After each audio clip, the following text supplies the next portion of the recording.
자, 오전에 했던 말씀을 한번 복습하는 차원에서 선포하고 시작할게요. 예수님의 은혜가 나에게 있습니다. 우리 교회 위에 무엇가 있다고요? 여러분들의 가정 위에 무엇가 있다고요? 여러분들의 자녀들에게 무엇이 있다고요? 예.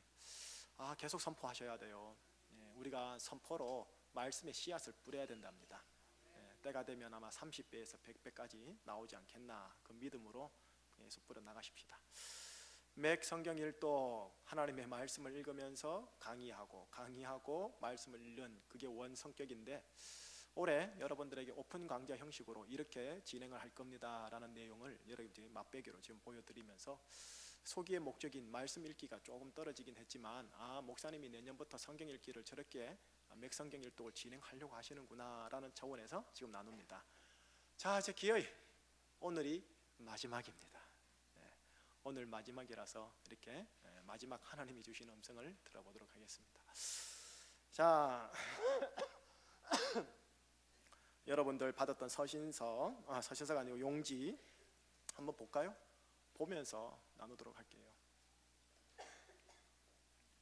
이제 서신서로 들어갑니다. 서신서로 들어가면서 요한계시록 마무리를 해요. 창세기부터 시작해서 요한계시록까지 저는 여러분들에게 이 단어를 함께 나누고 싶었었는데, 구약부터 해서 차근차근 옮겨가진 것이 아니기 때문에 좀 중간에 끊어진 경험이 없잖아 있지만, 그래도 한번 복습 차원에서 얘기하고 서신서로 들어갈게요. 한번 따라 해볼까요? 하나님은 왕이십니다. 구약의 만군의 여호와 하나님이라는 단어 들어보셨지요? 그 표현이 바로 왕이신 하나님이라는 뜻이랍니다. 그 왕이신 하나님이 세상을 창조하셨어요. 그리고 왕이신 하나님이 노아를 통해, 방주를 통해 구원하셨고요, 왕이신 하나님께서 아브라함을 통해서 하나님의 나라, 하나님의 왕국을 시작하셨답니다. 자, 하나님의 왕이라면 왕에게는 왕국이 있어야 된댔죠.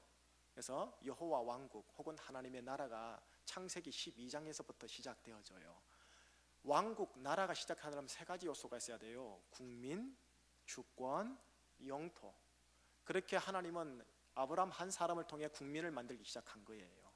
그래서 출애굽기 이제 갓 들어갈 때 200만 명이 완성이 어느 정도 된 거예요.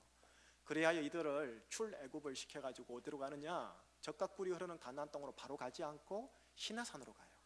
왜 그렇게 했느냐, 시내산에서 1년간 광야에서 머물면서 그들에게 뭘 제공했느냐 하면 여호와의 주권을 제공합니다. 그 여호와의 주권이 무엇인지를 가르쳐 주는 게 율법이랍니다. 여호와의 율법을 전수해 줌으로써 여호와의 주권을 그들에게 집어넣으려고 하는 거예요. 자, 국민의 나라의 주권은 누구한테 있느냐라고 민주주의 헌법에 보면은 국민에게 있다고 그랬어요. 그러나 여호와 나라, 하나님의 왕국 할 때 왕국의 주권은요, 여러분 죄송하지만 백성들에게 있지 않아요. 누구에게 있느냐면 왕에게 있어요. 왕의 주권이 곧 그 나라의 주권이에요. 그게 왕국 킹덤이에요. 여러분들이 민주주의 하나님 나라에 있는 거 아니에요. 하나님이 왕되심을 선포하는 왕국에 소속되어 있어요. 자, 그렇다면 여러분들의 주권보다도 더 우위에 있는 게 뭐냐면 하나님의 주권인 거예요. 그 하나님의 주권이 기록된 게 구약에서는 율법이란 말이에요. 그래서 율법을 1년간 가르쳐요. 그래서 백성들 안에 있는 노예 근성이 있죠. 노예의 근성, 자기 주권을 다 내려놓는 때밀이 작업을 하시고 나서 이젠 됐겠다 싶어서 주권 만들기가 되니까 땅 만들기로 들어가는 거예요. 그게 가나안 땅 들어가는 거예요. 그게 여호수아인 거예요.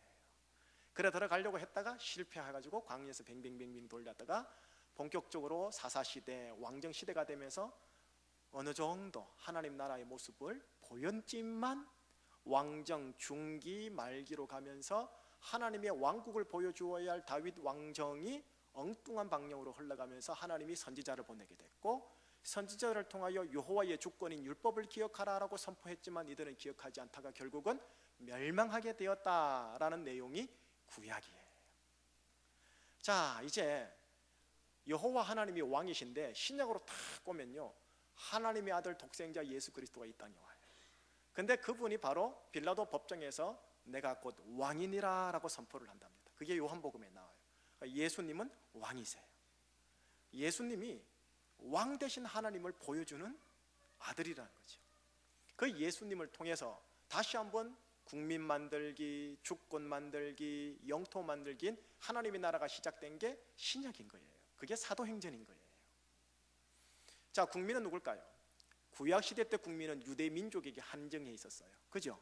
수백 개의 민족 가운데 한 민족만 하나님의 백성이 될 수 있었는데 예수님의 십자가의 피 흘림으로 모든 민족과 열방이 국민이 될 수 있는 자격이 확 열린 거예요. 그죠?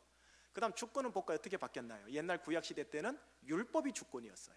근데 지금은 은혜가 주권이 된 거예요. 은혜를 연마하고 은혜를 경험하고 은혜를 연습하고 은혜를 숙지하고, 은혜를 숙지하는 게 예수님을 숙지하는 거예요. 예수님의 인격의 또 다른 이름은 은혜다라는 말이 있어요. 그만큼 예수님은 은혜인 거죠. 율법은 모세로 말미암은 것이요 은혜와 진리는 예수 그리스도로 말미암은 것이라는 요한복음 1장에 있는 말씀 그대로인 거예요. 여러분들의 인생에 주권이 뭐가 되어야 되냐면 은혜가 되어야 돼요. 여러분들의 자아의지, 여러분들의 모든 것들이 주권이 되서는 안 되고 예수님의 은혜, 그것으로서 기준을 재고 바라보고 받아들이고 해석해내고 예수님의 은혜에 합당한 품위와 품성과 명예를 취하고 예수님의 은혜가 불명예되지 않도록 지키고 보살피고 강건케 하는 것, 이것이 여러분들의 해야 할 주권인 거예요. 여기를 위하여 내 자아가 죽고 내 십자가를 짊어지고 좁은 길을 가는 거예요. 그 다음 이제 영토요. 구약시대 때는 영토하면 이스라엘 민족이 있었던 팔레스틴 땅을 얘기했죠. 근데 이제는 어떻게 됐어요? 유다와 이스라엘과 사마리아와 땅끝까지 이르러 모든 지구 공동체 전체 열방이 하나님의 나라 영역으로 바뀌어버린 거예요. 그러니 이 대한민국이 하나님의 나라로 바뀔 수 있는 가능성이 열렸고, 북한, 일본, 중국, 러시아, 중앙아시아, 그 다음 이슬람권, 예루살렘 이르기까지 이젠 하나님의 나라, 예수님의 나라로 바뀔 수 있는 영역으로 확장이 된 거예요. 보세요. 국민 주권 영토로 해서 하나님 나라가 구약과 신약이 이렇게 구분되는 거 보이십니까? 그렇게 국민 주권 영토가 확장되면서 하나님이 세우신 게 뭔지 아세요? 예수님을 통해 그리스도의 몸인 교회예요. 자, 교회의 머리는 누구라고 그러죠? 예수님. 그리고 교회는 예수님의 뭐라고 그러죠? 몸. 자, 한번 물어봐요. 김이식 대가리와 몸뚱아리가 별개입니까? 아니죠. 김이식 목사의 머리와 몸은 하나예요. 내가 여기에 다치면 머리가 아파해요. 머리가 아프면 몸이 아파해요. 그리고 몸은 머리의 지시를 따라 손과 발이 되어지는 거예요. 머리의 명을 따라서 입술이 머리의 말을 하는 거예요. 손과 발은 머리의 명을 따라 머리가 하기를 원하는 손과 발이 되는 거예요. 교회란 뭐냐? 예수님의 또 다른 분신인 거예요. 제주충신교회가 뭐냐? 또 다른 예수님의 분신이라는 소리예요. 그러니 예수님이 부활 승천하셨잖아요. 그리고 예수님의 영을 보내주셨잖아요. 그렇게 해서 사도행전과 복음 전파를 하는 이유가 뭐냐면 하나님 나라를 열방으로 확장해야겠는데 예수님 몸뚱아리는 혼자 하기 힘드니까 어떻게 해요? 예수님의 또 다른 몸인 교회와 지체들을 통해서 예수님이 그 옛날 하셨던 가르치고 고치고 전파하는 사역을 하기를 원하셔서 사도행전을 통해 교회를 생성시킨 거예요. 이것이 오늘날 2000년대 제주도의 제주충신교회가 세워지게 된 계기가 된 거예요. 그러니 여러분들은 예수님의 지체고 우리 교회는 예수님의 몸이고 나의 주권은 예수님에게 있고 나의 머리는 예수님에게 있는 거예요. 몸과 지체가 예수님이라는 머리에 순복하고 순종하면 하나가 돼가지고 유무상통해서 멋지게 쓰임받아요. 그러나 머리를 인정하지 아니하면 힘들어요. 근데 교회가 해야 할 일이 뭐냐? 머리 대신 예수님께 순복하는 거죠. 머리 대신 예수님이 가하면 가하고 우하면 우하고 넘어지면 넘어지고 그 작업을 하는 게 절대 순복의 훈련인 거예요. 그 작업을 교회에서 하는 거예요. 그렇게 교회를 세웠잖아요. 초대교회 때 사도행전을 통해 베드로와 또 누구죠? 바울을 통해서요. 하나님이. 그리고 나서 뭐 갈라디아 교회, 로마 교회, 에베소 교회 세워졌잖아요. 그들에게 보낸 편지가 뭐냐면 서신서라고 그래요. 서신서. 그래서 오늘 이제 서신서에 들어오는 거예요. 교회의 머리 되시고 교회의 왕 되신 예수 그리스도, 그분을 섬기는 교회를 향하여 주신 편지가 서신서. 자, 이제 서신서 한번 보셔요. 표를 보시면 크게 제가 세 덩어리로 나눴죠. 첫 번째, 누구한테 보낸 편지냐? 교회를 향한 편지가 있고요, 개인을 향하여 준 편지가 있고요, 이거는 교회인지 개인인지 잘 모르겠는 사람들이 있어요. 우선 교회를 향하여 준 편지 맨 위에 두 줄 뭐라고 써 있어요? 로마서, 고린도서. 로마 도시에 있는 로마 교회를 향하여 준 편지가 로마서, 고린도 도시에 있는 고린도 교회를 준 편지가 고린도 전서, 후서예요. 자, 이제 개인적으로 준 거 보세요. 디모데 전서, 디모데 후서는 누구한테 줬을까요? 디모데라는 개인에게 준 거예요. 그럼 디도서는요? 예, 디도에게. 빌레몬은요? 빌레몬에게요. 여러분, 히브리서, 야고보서, 베드로서, 요한 1, 2서는요 이게 교회를 향해 준 건지 특정 개인에게 향해서 준 건지 잘 모르겠어요. 그러나 어쨌든 교회 그리고 성도 모두에게 준 것은 확실해요. 자, 이렇게 구분을 딱 하고 나서 이제 보십시다. 이렇게 보는데 여러분 이제 서신서를 여러분이 읽어보시면 한번 물어봐요. 서신서는 대부분 초대교회잖아요. 초대교회의 베드로 선생님과 바울 선생님이 세운 교회예요. 놀라운 말씀의 역사와 놀라운 성령의 역사, 초대교회의 역사인데 앞불사, 사도행전을 통해서 세워진 초대교회의 모습이 서신서에 기록되어 있는데, 서신서에 등장하는 초대교회의 모습이 여전히 성령과 말씀과 불이 충만하지만 문제투성이더라는 거예요. 싸우고 분열하고 음란의 문제, 무질서한 문제. 초대교회나 지금 교회나 비슷하다라는 것을 서신서를 읽어보면 알 수 있어요. 그 교회의 문제를 대하여 성령님은 이렇게 되기를 원하노라 하고 주신 책이 서신서예요.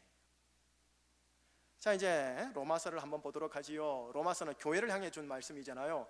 로마서가 참 중요한 말씀인데 나중에 때가 되면 주일 강해 설교로 로마서로 한번 들어가 보도록 할게요. 그러나 로마서의 핵심이 뭐냐? 저는 1장 15절을 함께 소개하고 싶은 거예요.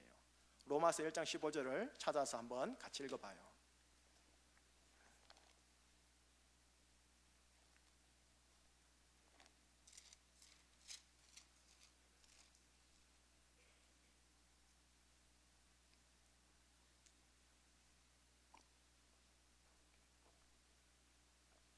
로마서 1장 15절이에요. 시작. 그러므로 나는 할 수 있는 대로 로마에 있는 너희에게도 여러분 이거 읽을 때 이상해야 돼요. 실은요. 왜냐하면 지금 로마서는 로마 교회에 보내는 편지지 않습니까? 그러면 이분들은 이미 예수님을 알고 있는 분들이고 사도행전의 초대교회의 모습 아닙니까? 그러면 이들이 복음을 알까요? 모를까요? 알아요. 복음을 아니까 예수를 믿고 예수를 믿으니 로마 교회가 생긴 거지요. 그 교회에 보낸 게 로마서고요. 그러면 이들은 복음을 알고 있는데도 불구하고 사도 바울 선생님께서는 로마 교회를 향하여 주신 서두에 이제 2장 3장에서 15장까지 쭉 16장까지 풀어질 텐데, 요것 때문에 지금 내가 로마서를 방문하기를 원하고 로마서를 기술한다라고 얘기하는 게 15절이에요. 나는 할 수 있는 대로 로마에 있는 너희에게도 무엇 전하기를 원하노라? 복음 전하기를 원하노라. 여러분, 제주총신교회 복음 위에 세워진 교회 맞지요? 예수님의 은혜 위에 세워진 교회 맞지요? 맞아요. 맞는데 막상 은혜와 복음이 뭔지를 또 잘 몰라요. 성도들이 물어보면 복음을 알 것 같기도 하고 모를 것 같기도 하고, 설명을 하라 하면 잘 못해요. 삶으로 말해보라면 또 못해요. 우리가 복음을 얘기하고 있지만 복음이 뭔지를 아는 것 같은데, 많이 쓰는 것 같은데 몰라요. 복음은요, 기신자나 초신자나 목사나 모든 분들이요 계속 되새김질 해야 할 귀중한 최고의 보물이에요. 그래서 저는 여러분들에게 올 한 해에 예수 그리스도의 은혜를, 예수 그리스도로 말미암은 하나님의 의를, 로마서가 그 두 가지를 주로 강조하거든요. 하나님의 의와 은혜를요. 이거를 제가 여러분들에게 계속 영어로 리바이벌 하는 거예요. 기억나게. 그만큼 예수 그리스도의 은혜라는 것을 우리가 새겨보고 묵상하고 되새김질 해야 한다라는 것이에요. 교회 기억하셔야 됩니다. 저 또 예수 이야기, 저 십자가 이야기, 저 대속 이야기, 저 부활 이야기, 내가 다 아는 내용인데, 물론 지식적으로 다 알죠. 솔직히 제가 많이 알잖아요, 여러분들보다 조금 더. 그러나 이렇게 강조하는 이유가 뭐겠냐고요. 로마 교회의 사도 바울 선생님이 너희에게도 복음 전하기를 원하노라. 복음을 아는 자에게도 복음 전하기를 원하노라.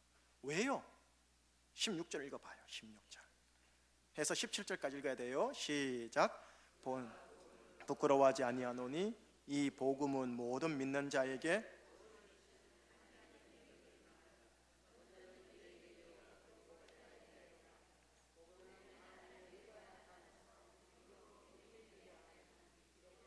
오직 의인은 믿음으로 말미암아 살리라 함과 같으니라. 복음, 이 복음이요, 정말 성령의 능력으로서 우리가 온 몸으로 다가오면요, 나에게 구원을 주시는 하나님의 능력이 된답니다.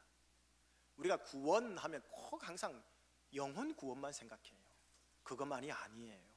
나의 상황의 구원, 신격의 구원, 관계의 구원, 인생 운명의 구원, 통틀은 총체적인 구원을 얘기해요. 그 구원을 주시는 게 복음이고, 그 이 복음이 바로 하나님의 능력이라는 거예요. 하나님의 능력이 다른 데 있지 않고 복음이 있다라는 거예요. 그러니 우리가 이 복음이 득도가 될 때까지, 깨달아서 내 몸에 싹 성령에 의해서 들어올 때까지 듣고 또 듣고 또 듣고 또 듣는 거예요. 이해됩니까? 예전에 예화를 들었는데요, 또 들게요. 전국 노래자랑 각 지역에서 우승하신 분들이 모여가지고 연말에 어떻게 해요? 다시 왕중왕 뽑잖아요. 그 중에 한 분이 왕으로 뽑혔어요. 1등 대상으로. 그분과 인터뷰를 한 거예요. 비법이 뭐냐고. 그분이 하는 말이 뭔지 아세요? 자기가 불렀던 그 곡 1000번을 들었대요. 그리고 나서 1000번을 불렀대요.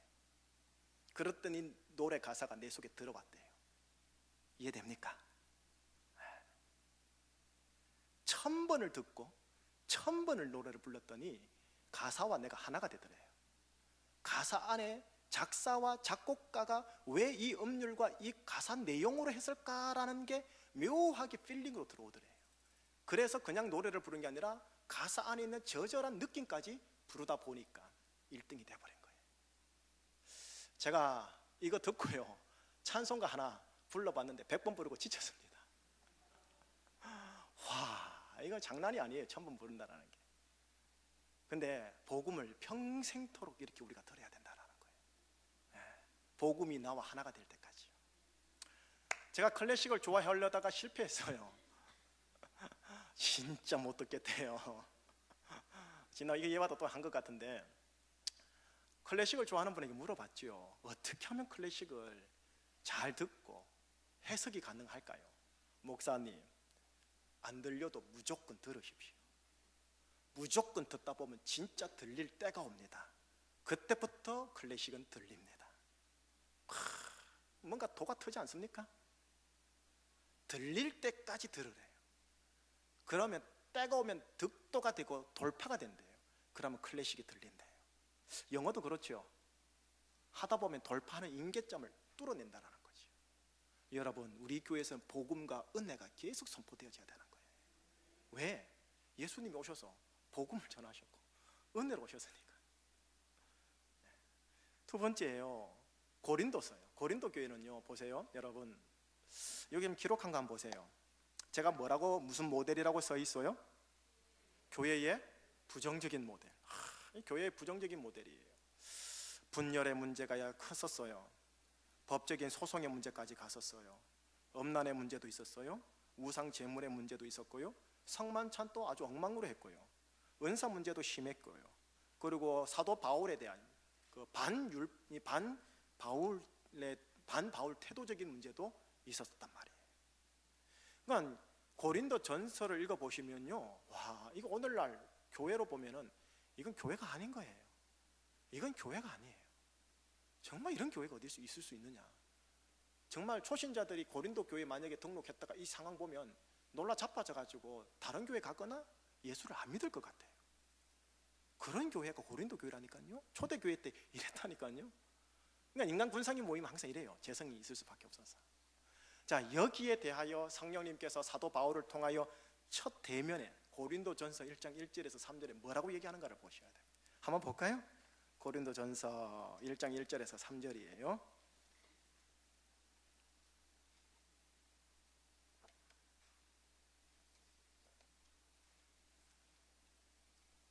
우리 같이 읽어봐요. 시작. 하나님의 뜻을 따라 그리스도 예수의 사도로 부르심을 받은 바울과 형제 소수대네는 고린도에 있는 하나님의 교회 곧 그리스도 예수 안에서 거룩하여지고 성도라 부름을 받은 자들과 또 각처에서 우리의 주 곧 그들과 우리의 주 대신 예수 그리스도 이름을 부르는 모든 자들에게 하나님 우리 아버지와 주 예수 그리스도로부터 은혜와 평강이 있기를 원하노라.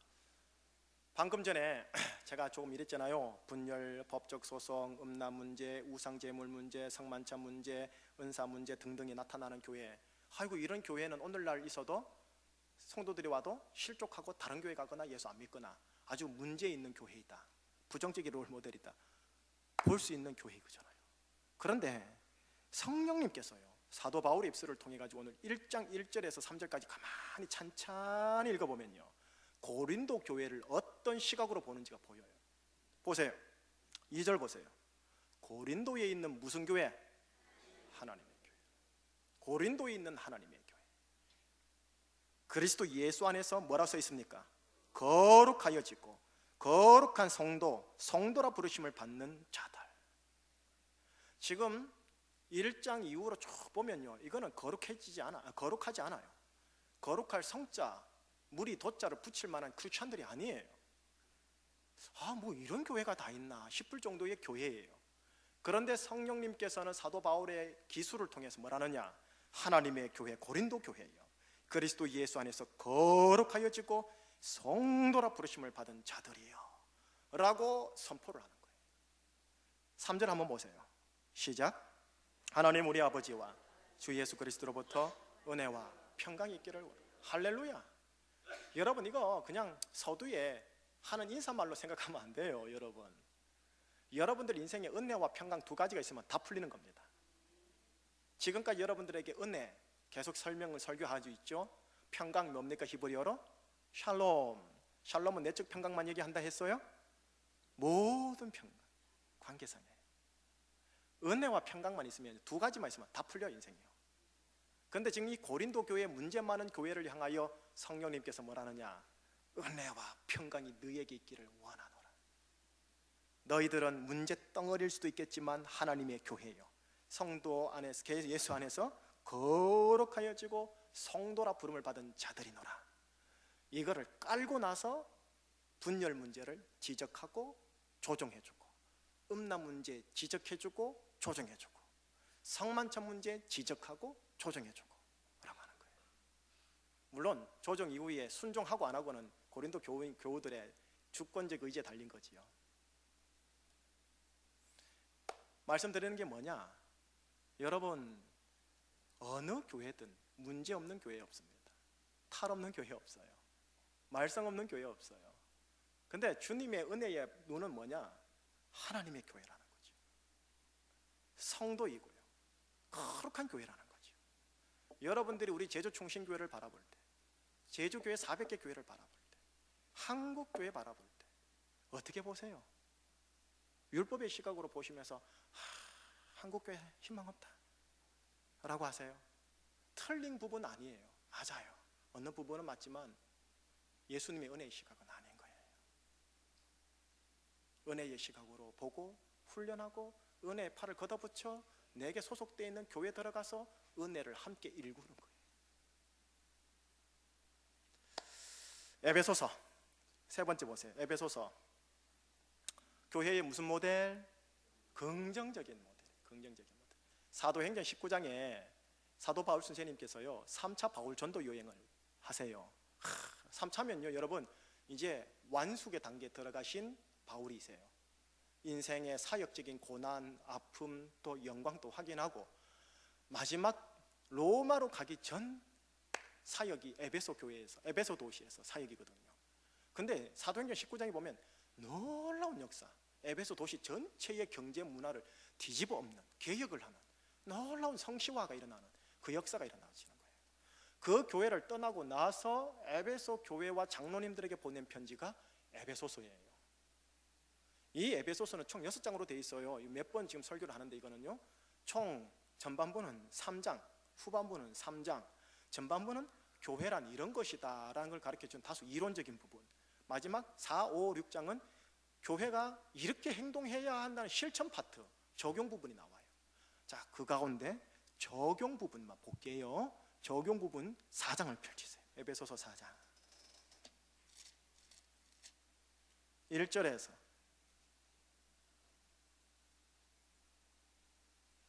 4절까지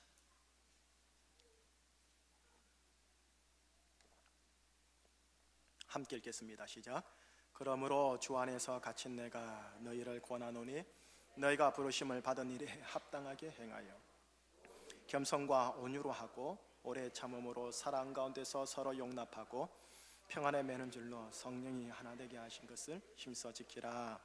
몸이 하나이요 성령도 한 분이시니 이와 같이 너희가 부르심의 한 소망 안에서 부르심을 받았느니라. 여러분, 두갈식이라고 들어보셨어요? 국어 시간에. 두갈식이 뭐죠?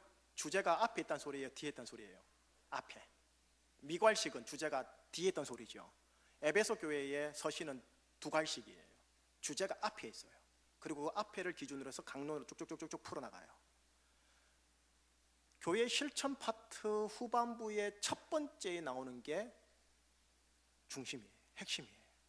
근데 그 핵심에 뭐라 썼느냐면 주 안에서 갇힌 나, 감옥에 갇힌 나 바울이 너희를 권하노니 에베소 교회 성도들이요 장로들이요 부르심을 받은 일에 합당하게 행하여라. 곧 다시 말하면 모든 겸손과 온유로 하고 오래 참음으로 사랑 가운데서 서로 용납하여 평안에 매는 줄로 성령께서 하나 되게 하신 것을 힘써 지키라.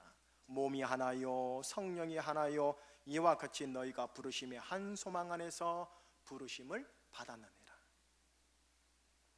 여러분, 에베소 교회가 에베소서 이 편지를 받을 때는 문제가 없었던 교회에 가까웠던 긍정적 모델이에요. 선교 잘하지요, 복지 잘하지요, 예배 확실하지요, 다음 세대 교육도 잘했을 거예요. 다 잘했던 교회란 말이에요. 그 교회를 향하여 여러분들이 목사님이라면 어떤 말씀을 여러분들이 드리겠어요? 더 선교해라, 더 복지해라, 더 하나님의 영광을 위하여 이 일하자, 저 일하자, 요 일하자 하실 거 아니겠습니까? 그런데 성령님께서는 사도 바울을 통해서 뭐라고 얘기를 하느냐? 평안에 매는 줄로 이미 지금 여러분들이 성령이 하나 되게 그 하신 것을 어떻게 해라? 힘써 지키라. 우리 남자분들 씨름은 다 한두 번 해보셨죠? 씨름 3판 하고 나면 힘이 다 빠져요, 안 빠져요? 빠지죠. 여기에 힘써 지키라는 표현이요, 헬라적으로 그 레슬링에 다 사용하는 용어예요. 씨름 용어라는 소리. 하나 된다라는 것이 자동이 아니라는 소리죠. 하나 된다라는 것은 레슬링과 같다라는 소리, 씨름인과 같다라는 소리. 부부끼리 하나 되는 것, 자녀끼리 하나 되는 것, 성도들과의 관계성에서 하나 되는 것, 이게 자동으로 된다는 게 아니라는 소리예요. 잘 나가는 교회를 향하여 성령님이 주신 첫 번째 두갈식 말씀이 뭐냐? 하나 되거라. 성령이 하나다, 몸이 하나다, 너희도 부르심이 한 소망으로 입었지 않느냐? 하나 되거라 하면서 하는 말이 겸손과 온유와 오래 참음과 사랑 가운데서 서로 용납하라. 평안에 매는 줄로 성령이 이미 하나 되게 하셨대요. 하나 되게 하신 것을 힘써 지켜라. 교회의 가장 긍정적인 모델인 에베소 교회를 향하여 주신 성령님의 음성이에요. 가장 사랑이 많은 가정 같고 사랑 행복이 많은 가정이고 아무 문제가 없는 가정인데 성령님이 주시는 게 뭐냐면 하나 되어라는 거예요. 계속 하나 되어라는 거예요. 자, 이제 이 에베소에 준 편지 중에 하나가 요한계시록인데요, 요한계시록에 2장이 나오죠. 에서보드, 사빌라 7개 교회에 준 편지 중에 첫 번째 사람이 에베소 교회죠. 에베소 교회를 향하여 하나님 예수님이 엄청나게 칭찬하세요. 엄청나게 칭찬하는 딱 한 가지만 뭘 하세요? 뭐예요? 찾아볼게요. 요한계시록 2장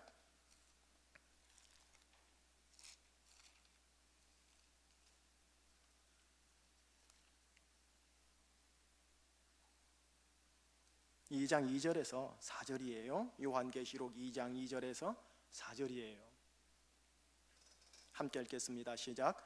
내가 네 행위와 수고와 네 인내를 알고 또 악한 자들을 용납하지 아니한 것과 자칭 사도라 하되 아닌 자들을 시험하여 그의 거짓된 것을 네가 드러낸 것과 또 네가 참고 내 이름을 위하여 견디고 게으르지 아니한 것을 아노. 일단 여기까지요.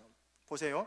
네 행위와 네 수고와 네 인내를 내가 알고 악한 자들은 용납하지 아니한 것도 내가 알고 자칭 사도라 하는 거짓 목회자들을 시험하여 그의 거짓된 것을 네가 드러낸 것을 내가 알고 네가 참고 예수님의 이름을 위하여 견디고 게으르지 아니한 것을 내가 아노라. 이 정도면 탁월한 겁니다. 그런데 이제 3절에서 예수님이 하신 말씀 들어보셔야죠. 4절 시작.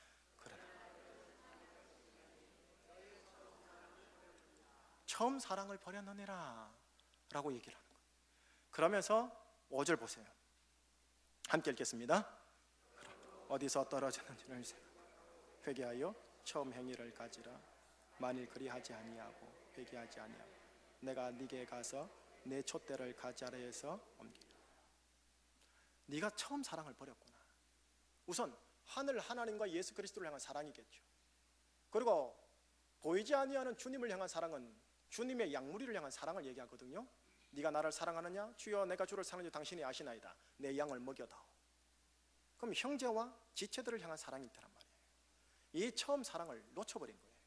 일과 사역과 자칭 거짓 사도라는 자들을 싸우고 인내하고 분투하는 가운데 사랑을 잃어버린 거예요. 그랬더니 주님께서 첫사랑을 회복해다오. 근데 그 다음 구절이 무서운 거예요. 뭐라 하느냐? 네가 회개하지 않고 처음 행위를 가지지 아니하면 내가 네게 가서 네의 촛대를 그 자리에서 옮기리라. 너의 촛대를 그 자리에서 옮기리라. 이 촛대를 옮긴단 말이 여러분들 촛대가 교회를 상징합니다. 촛대가 교회를 없애겠다는 소리예요. 여러분 다른 교회 6개 교회를 보면요 이런 무서운 말이 없어요. 혼내는 교회 4대 교회를 향해서도 이런 말을 안 해요. 그런데 사랑이 없다라는 그 하나 때문에 주님 이렇게 다소 엄하게 말씀을 하신다, 좀 과한 것 같다라는 느낌이 들 정도인 거예요. 그럼 이 말은 무슨 말이냐면 영어로 말하면 주님이 아버지는 사랑이라는 단어를 참 특별히 민감하게 생각하시는구나 라고 우리가 생각을 해야 된다는 거죠. 그러면 마귀는 여러분 아세요? 마귀는 믿지 않아서 그렇지 성경 박사예요. 마귀는 예수님을 믿지 않아서 그렇지 성경 박사라고요. 제가 마귀라면 제가 마귀라면 제주충신교회나 우리 여러분들의 가정이나 한국교회를 박살내려면 뭐 하면 될 것 같아요? 사랑만 안 하게 하면 돼요. 봉사해라, 예배 드려라, 충성해라, 사랑만 하지 마라. 아시겠어요? 제가 마귀면 그렇게 한다니까요. 마귀가 지금 이걸 알고 있어요. 이거를. 마지막에 이제 이 요한 이 내용 끝낼 때 제가 사랑을 다시 언급할게요. 자, 여기까지 한번 보세요. 교회를 향한 하나님의 말씀, 복음을 계속 강조하지요. 부정적인 모습들이 있다 할지라도 너희들은 성도다, 하나님의 귀한 교회다, 갈 데가 아니라 반석이다 선포하고 있잖아요. 은혜와 평강이 너희들에게 있을지어다 선포하고 있잖아요. 그리고 교회의 긍정적인 모델인 에베소 교회를 향하여 하나가 되어라, 하나 된 것을 힘써 지켜다오, 겸손과 온유와 용납함과 이 모든 것들로 해다오 하고 주님께서 우리에게 권면하고 간곡하게 부탁하고 선포하는 거예요. 이것이 교회를 향한 하나님의 메시지예요. 여러분, 한국교회를 향한 메시지요, 우리 충신교회와 제주 400개 교회를 향한 메시지예요. 주님의 이 말씀을 우리가 지식적으로 알고 여러분들이 메모했다고 해서 아는 게 아니고요, 말씀대로 살 때 우리가 안다라고 얘기를 하는 거랍니다. 혹시 그렇게 안 되더라도 내가 몸부림치는 과정을 주님이 어여삐 여겨주시고 복 있는 자여 라고 해주시는 거예요. 자, 개인에게 주신 말씀 한 구절 한번 보겠습니다.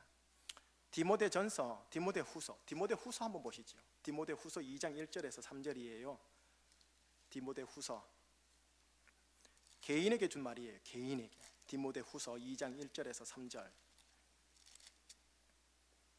2장 1절에서 3절이에요. 같이 읽을게요. 시작.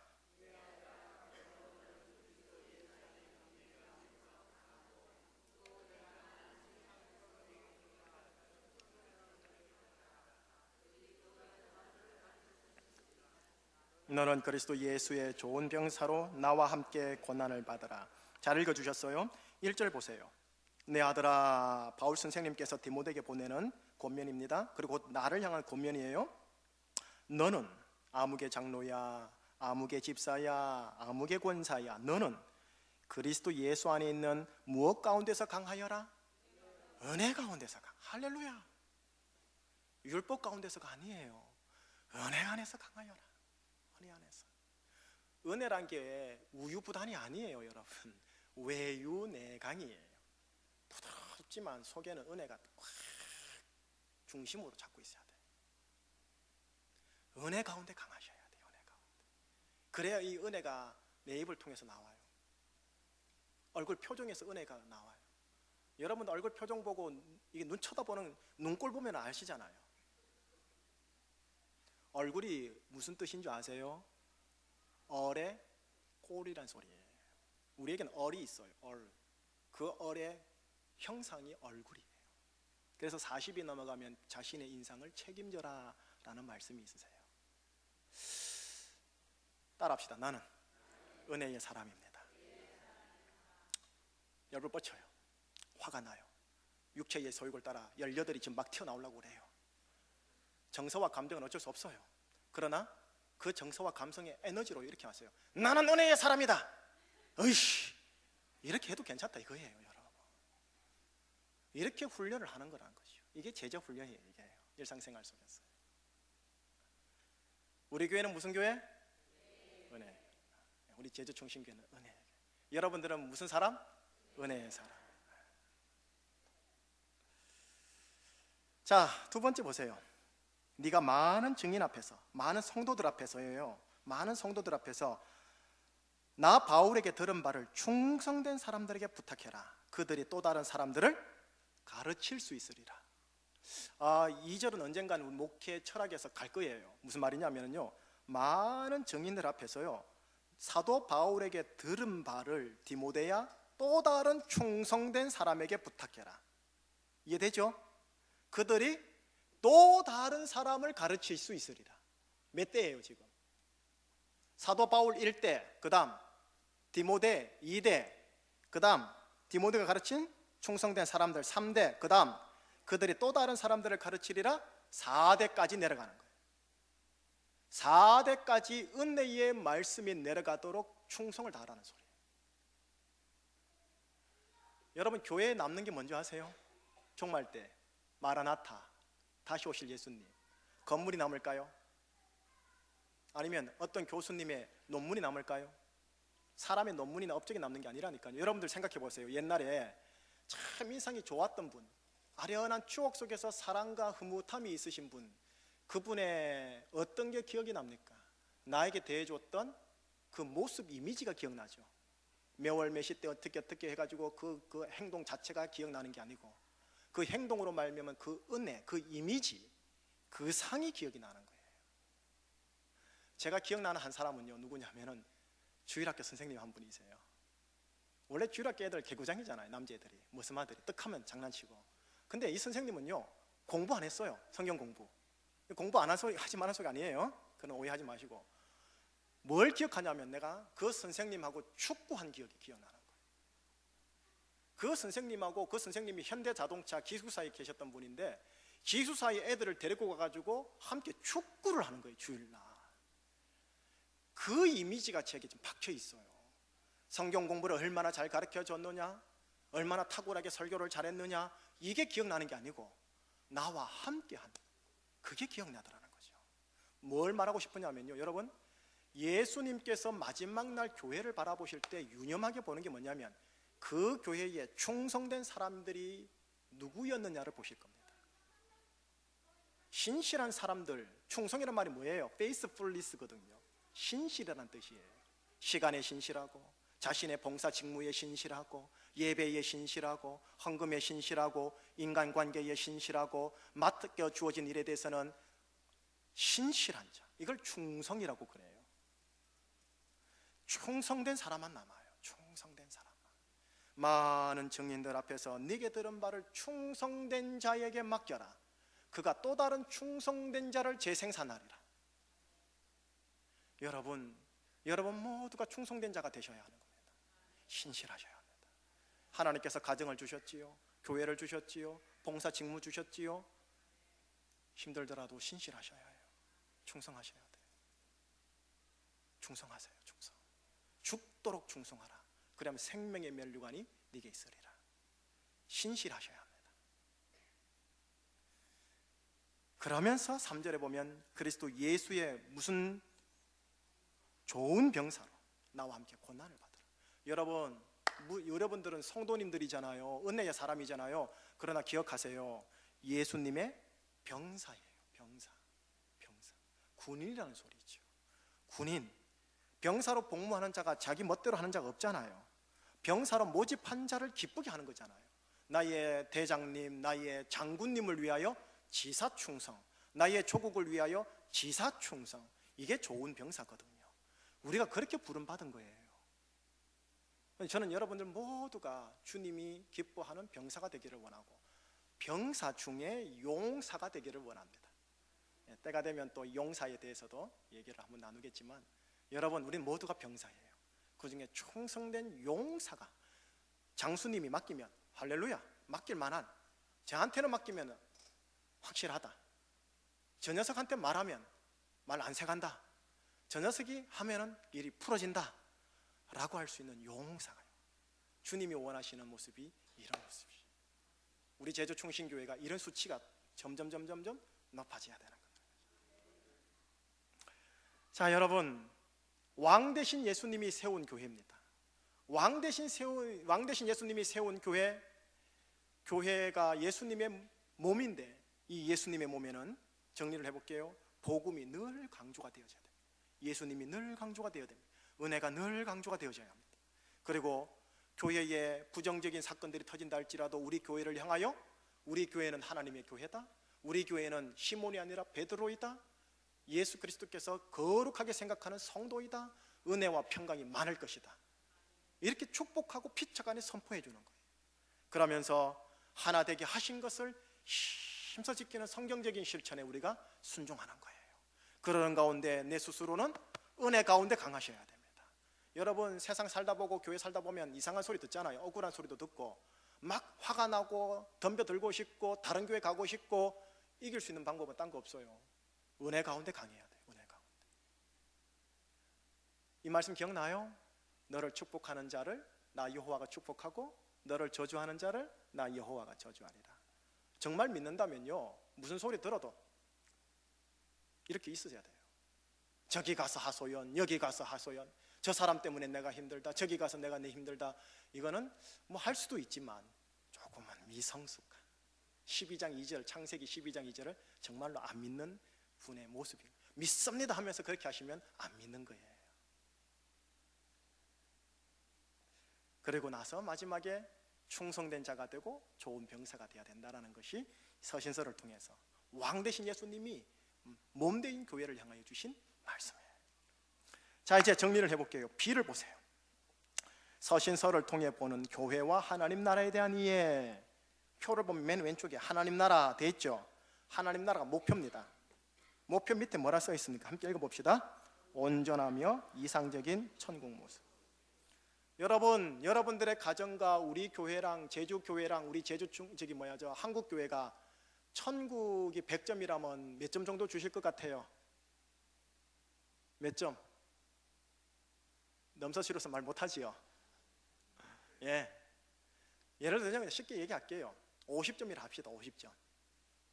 나머지 50점은 마이너스잖아요. 지금 이 마이너스 50점 때문에 나한테 일어날 수 있는 반응이 뭐냐면 분노예요. 교회가 이럴 수 있느냐고, 성도가 이럴 수 있느냐고. 하나님 나라 모습인 온전하며 이상적인 천국 모습이 서신서에 기록이 되어 있어요. 이렇게 해야 한다, 이렇게 해야 한다. 우리는 알지만 100% 순종을 못해요. 목사인 저도요. 그러나 그렇게 하려고 하는 경향성인 거죠. 몸부림을 치는 거죠. 그러는 가운데 현실의 교회는 어떻다는 거예요? 여기 좀 중간에 딱 보면 나와 있죠? 교회 현실 뭐라 써 있습니까? 실족할 수밖에 없는 현실 모습이라는 거예요. 여러분 부탁해요. 여러분들이 어느 교회를 갔더라도 그 교회는 반드시 문제가 있습니다. 그래서 어떤 분은 교회는 가는데 교회는 자고로 깊이 들어갈 게 아니요 라고 가르쳐요. 뭐 그럴 수도 있겠지만 교회를 통해 주시는 복을 못 받습니다. 서신서가 뭘 가르쳐 주느냐 한번 읽어봅시다. 이제 사명적 말씀 써 있죠. 시작. 교회 속에 하나님 나라를 만들도록 동기부여 및 사명을 주는 말씀이에요. 교회가 문제가 많으니 어딜 가도 가정은 문제가 많으니 서신서를 통해서 교회와 가정을 빌드업하여라, 피차간에 빌드업하여라 하고 주신 게 서신서라는 거예요. 여기 한번 보세요. 이제 밑에 칸, 밑에 표 왼쪽에 현실 교회에 대한 성도의 현실적 자세입니다. 뭐라 써 있습니까? 시작. 교회에 대한 실족과 분노와 상처예요. 현실 교회에 대한 성도의 현실적 자세예요. 현실 교회를 보니까 힘든 거예요. 이렇게 믿을 바에 나 안 믿고 싶은 거예요. 저는 이해가 돼요. 그게 또 저도 인간인데요. 안 그렇겠어요? 그러나 이게 정녕 하나님께서, 예수님께서, 왕 대신 예수님이 원하시는 걸까? 서신서를 통해 뭘 얘기하시는 걸까? 한번 보세요. 현실 교회에 대한 성도의 서신적 자세입니다. 서신서를 통한 서신선적 자세 하나, 뭐라 했습니까? 현실의 교회를 둘,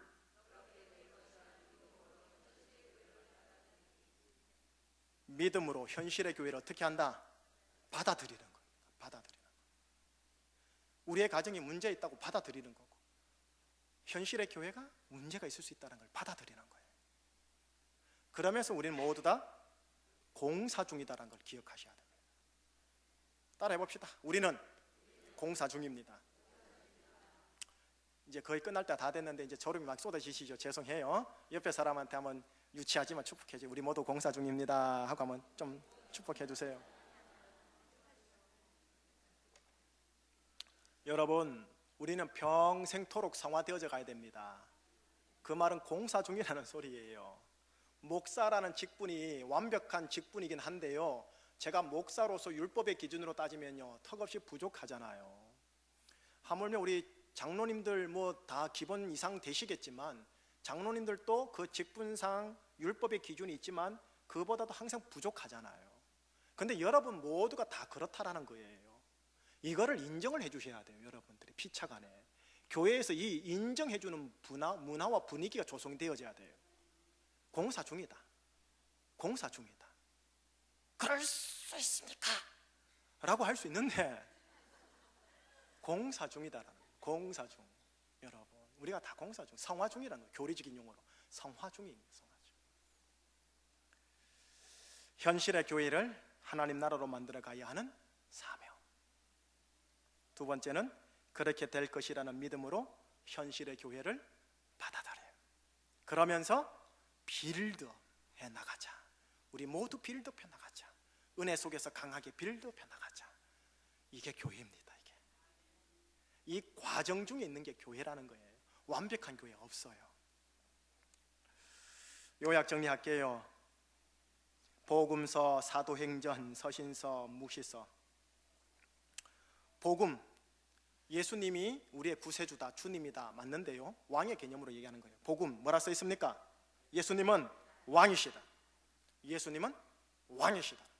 교회의 왕이시며 가정의 왕이시며 모든 교회의 조직 산업 부서의 왕이시다라는 거죠. 마태복음, 마가복음, 누가복음, 요한복음을 한마디로 압축하면은 예수님을 어떻게 해라? 따르라. 왕 대신 예수님을 따르라. 왕 대신 예수님을 따르는 게 우리가 해야 할 일이에요. 그게 사복음서가 우리를 가르쳐줍니다. 두 번째, 복음서와 서신서의 다리 역할을 하는 사도행전이요. 사도행전은 무엇을 따르라? 예수님의 영을 따르라. 예수님의 영을 따르라. 마지막 서신서는요, 예수님의 몸을 어떻게 해라? 세우라. 예수님의 몸인 교회와 가정을 피차간에 세우라는 거죠. 사복음서, 예수님을 따르라. 사도행전, 예수님의 영을 따르라. 예수님의 몸 교회와 가정을 세워라. 요한계시록은 예수님이 다시 온다. 예수님 반드시 다시 온다. 그러니 어떻게 해라? 참고 기다리라. 그래서 예수님은 우리 안에 어떤 근성을 키우기를 원하냐면 인내요. 인내, 오래 참, 그리고 온유함으로 오래 참는 거예요. 그거를 우리에게 키우시려고 반대급부 상황을 허락하시는 거예요. 이거를 영어로 연단이라고 그래요. 한국말로 연단이라고 그래요. 연단. 히브리서 연단이 많이 나와요. 연단이 없으면 사생자니라 라는 말씀이에요. 여러분, 정리해 볼게요. 창세기에서 하나님은 만군의 여호와 하나님으로 왕이신 하나님인데, 신약이 오면서 그 왕의 모습을 보여주는 예수님이 이 땅에 오셨어요. 왕 대신 예수님이 하늘로 승천하면서 교회, 왕 대신 예수님의 몸을 세우셨어요. 교회는 예수님과 같아요. 교회를 해치는 자는 예수님을 해치는 거예요. 교회를 세우는 자는 예수님을 세우는 거예요. 그렇기 때문에 왕 대신 예수님을 믿고 따르는 교회와 성도님들은 곧 왕이라는 소리예요. 그래서 여러분들은 왕이에요. 그래서 성경에는 왕 같은 제사장이다 라고 얘기를 해요. 여러분, 왕 같은 선지자로 얘기하지 않아요. 왕은 다스린다는 개념이고, 선지자는 예언자로서 엄격하게 지적한다는 것이고, 제사장은 중보하고 축복한다는 개념이에요. 이 세 가지를 합쳐서 그리스도라고 불러요. 근데 우리를 왕 같은 제사장이다 라고 부르신다는 거예요. 다스리고 중보하고 축복한다는 개념이죠. 우리는 왕이라는 거예요. 그럼 왕 대신 예수님을 어떻게 섬기며 가정과 교회를 세울 것인가? 정리하고 마무리할게요. 여러분, 이런 말 들어보셨습니까? 하나님은 희락이라. 아멘 하셨는데, 이런 표현이 성경에 있어요? 없어요. 하나님은 온윤이라, 이런 표현이 있어요? 없어요. 근데 이런 표현만 있어요. 하나님은 사랑이라. 왕 대신 하나님은 사랑이라는 소리예요. 사랑. 예수님도 사랑이라는 소리죠. 사랑이 인격화된 게 예수님이라는 소리죠. 요한 1서, 이제 수신자 불투명, 이 말씀 보고 마무리할게요. 요한 1서 3장 말씀 같이 보도록 하겠습니다. 요한 1서